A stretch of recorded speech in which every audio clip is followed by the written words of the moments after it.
Ibu, kita masuk bab 5, yaitu perawatan dasar budidaya cacing. Ya, ini dalam presentasi ini Bapak Ibu, itu kita presentasikan ya setidaknya ada 6 langkah dasar aja ya untuk beternak cacing. Yang pertama itu ya persiapan media awal sebelum bibitan datang. Ya Bapak Ibu perlu persiapan media awalnya.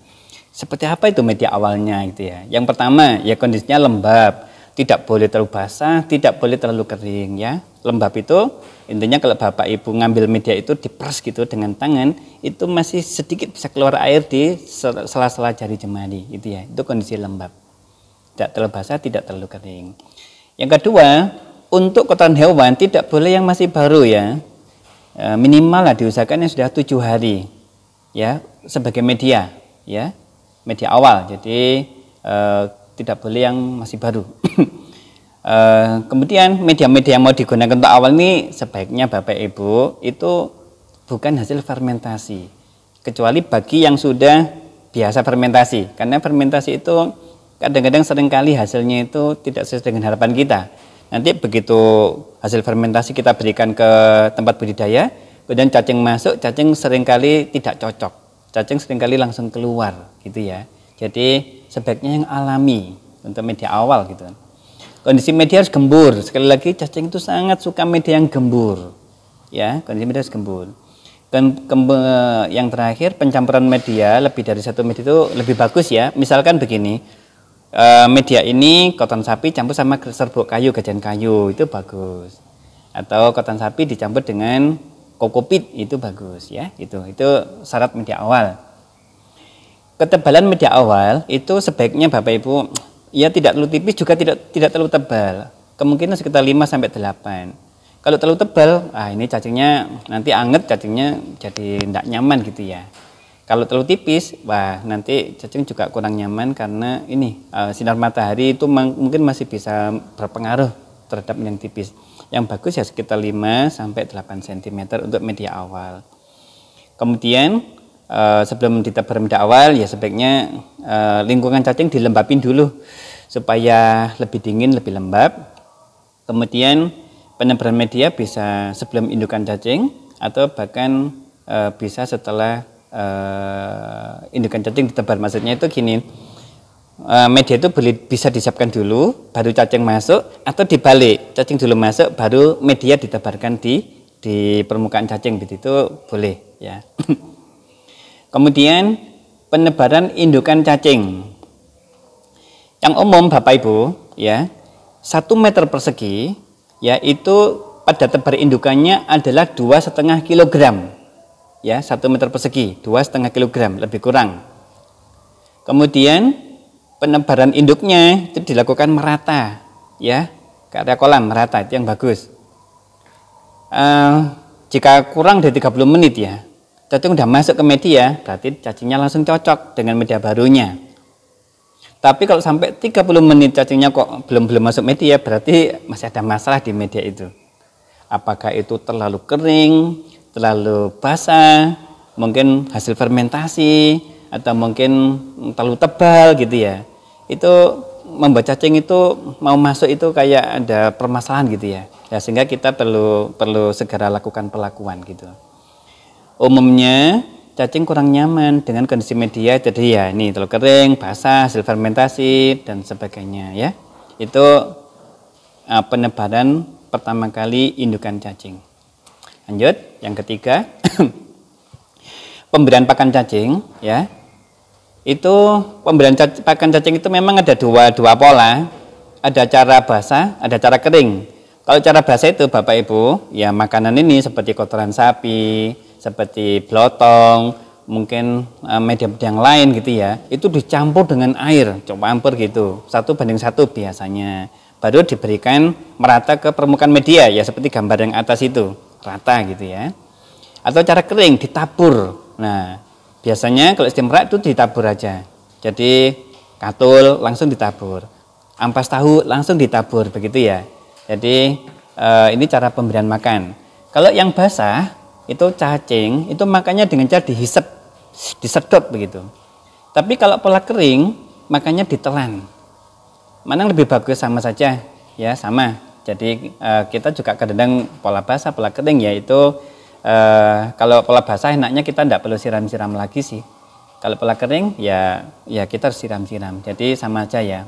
Bapak Ibu bisa punya pengalaman sendiri aja. Kemudian porsi berpakan. Jadi ini memang banyak referensi ya yang bisa kita jadikan acuan, tapi semuanya sih saya rasa juga bisa dijadikan pedoman gitu. Yang pertama, acuan yang sangat umum aja di semua peternakan, apakah itu ayam, ikan, sapi dan sebagainya, itu satu hari kebutuhan pakannya itu sekitar 5% sampai 10%. Nah, kami juga melakukan acuan seperti itu. Jadi misalnya cacingnya 1 kintal, maka satu hari kita ngasih makan lebih kurang 5 kg, ya, lebih kurang. Tapi karena kita ngasih makan 2 hari sekali, ya kita ngasih makannya sekitar 10 kg. Cuma dalam referensi yang lain itu cacing itu mampu untuk makan sesuai dengan ukuran tubuhnya gitu. Kalau cacing 1 kintal itu cacing bisa mengurai makan itu sampai 1 kintal bahan organik yang diberikan. Nah, biasanya pola atau konsep seperti ini dilakukan pada peternak cacing yang fokus untuk menghasilkan vermicompost. Jadi mereka itu memberikan pakan dalam jumlah yang cukup banyak, sekitar perharinya 5-10% ya perharinya dari populasi cacing, sehingga vermicompost yang dihasilkan itu juga banyak. Ya, monggo Bapak Ibu bisa mengacu pada yang pertama, per hari itu 5-10%, yang biasanya RED juga melakukan seperti ini, atau pakai yang model ini 50-100% per hari dari populasi cacing ya. Ini bisa sama-sama bisa dijadikan acuan ya. Kemudian penyiraman media. Ya, tujuannya kan untuk menjaga kelembapan ya, kelembapan media. Kemudian budidaya dan membuat cacing nyaman gitu ya Bapak Ibu. Jadi penyiraman dilakukan sesuai kebutuhan aja ya di lapangan.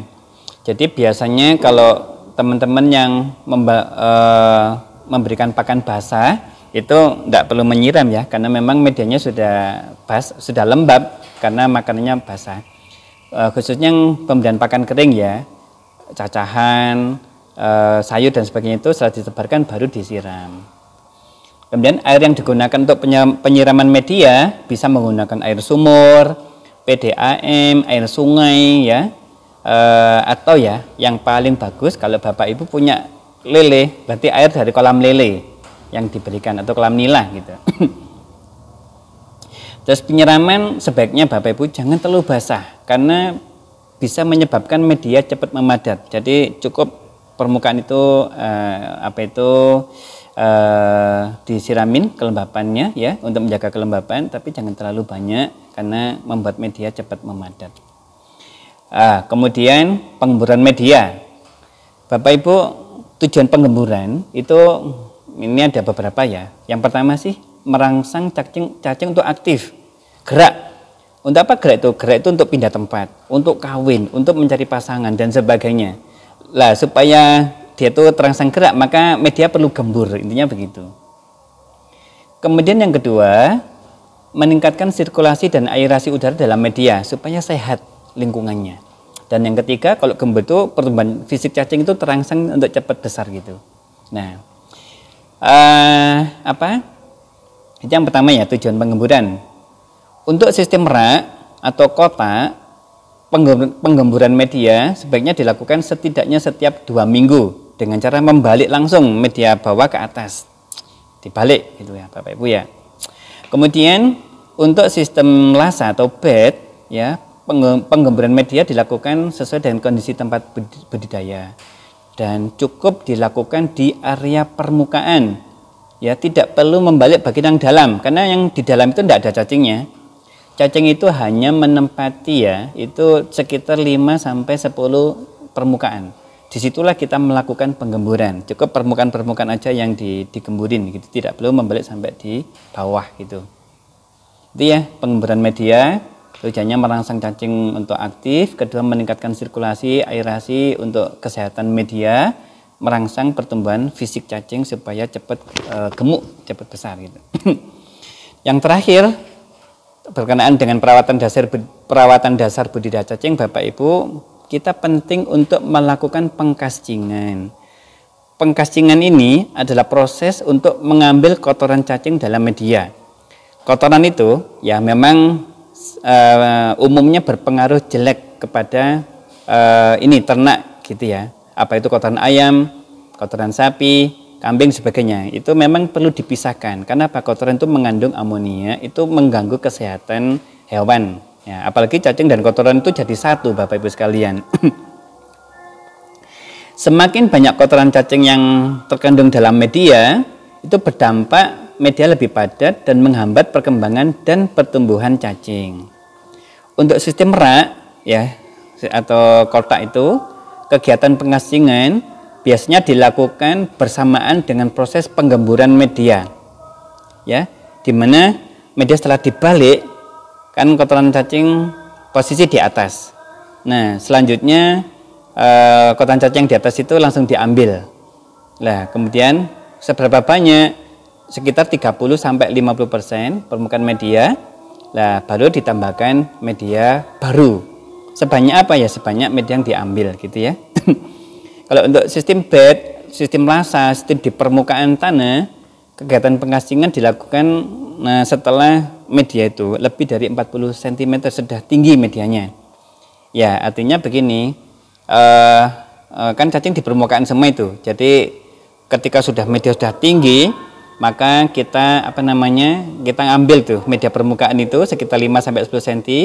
Lah, 10 cm ke bawah, Bapak Ibu, itu sudah tidak ada cacingnya, itu dibongkar. Ya, dibongkar. Kemudian media permukaan tadi dikembalikan ke tempat budidaya, ya. Biasanya ini dilakukan setiap 3-4 bulan sekali ya, pengambilan casing ini.